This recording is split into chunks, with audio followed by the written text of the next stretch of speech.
Hay mga mahal, ang ating topic ngayon ay tinatanong ni Danilo Mendoza. Ang tanong niya ay, pwede bang mabuntis ang isang babae kahit hindi siya nasasarapan? So yun ating pag-uusapan for today's video. Interesado ka bang malaman kung ano ang kasagot? Please keep on watching para bago yan. Kung bago ka pa lang sa akin channel, please consider to like this video and subscribe my channel.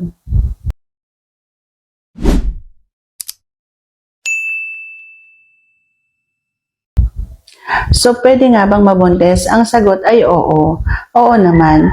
Basta pinasukan mo yan nanti ang isang babae at basta nag-umpisa na yan sa kanyang pagkadalaga, siguradong mabubuntis yan. Ang sinasabi kong pagkadalaga ay yung halimbawang dinatna na siya ng kanyang buwanang dalaw. Ibig sabihin nun, dalaga na talaga siya. Kahit ang tingin ninyo ay dalaginding pa lang siya, basta dinatna na yan, ibig sabihin dalaga na yan. Kaya kung halimbawang ang isang babae pinasukan nyo, kahit ayaw niya, kahit hindi niya ginusto, kahit hindi siya nasarapan, ibig sabihin yan, may posibilidad na mabubuntis siya.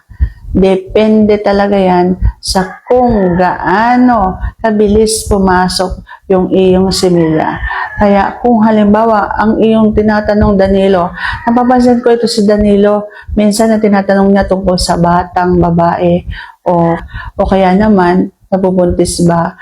So Danilo, ang sagot ko ay kung bata yan, siguraduhin mong nasa tamang edad na yan at siguraduhin mong nagmamahalan kayo. Huwag kang mamimilit ng isang bata na hindi naman kayo magkaano-ano. O kaya naman, isang bata na kaano-ano mo, halimbawa, kamag-anak mo, huwag, okay? So, iba na lang. Kung halimbawa namang nasa tamang edad ka na at bata ang iyong tipo, siguraduhin mo, mahal ka niya at nasa tamang edad na siya. Okay? So, sana hindi ito bata yung tinatanong mo. At sana nasa tamang edad na siya. At sana hindi ka mamimilit ng isang wala pa sa tamang gulang. Sana nasagot ko ng tama ngayong tanong. And if you like this video, please consider to like this video and subscribe my channel. Thank you for watching. See you on my next vlog.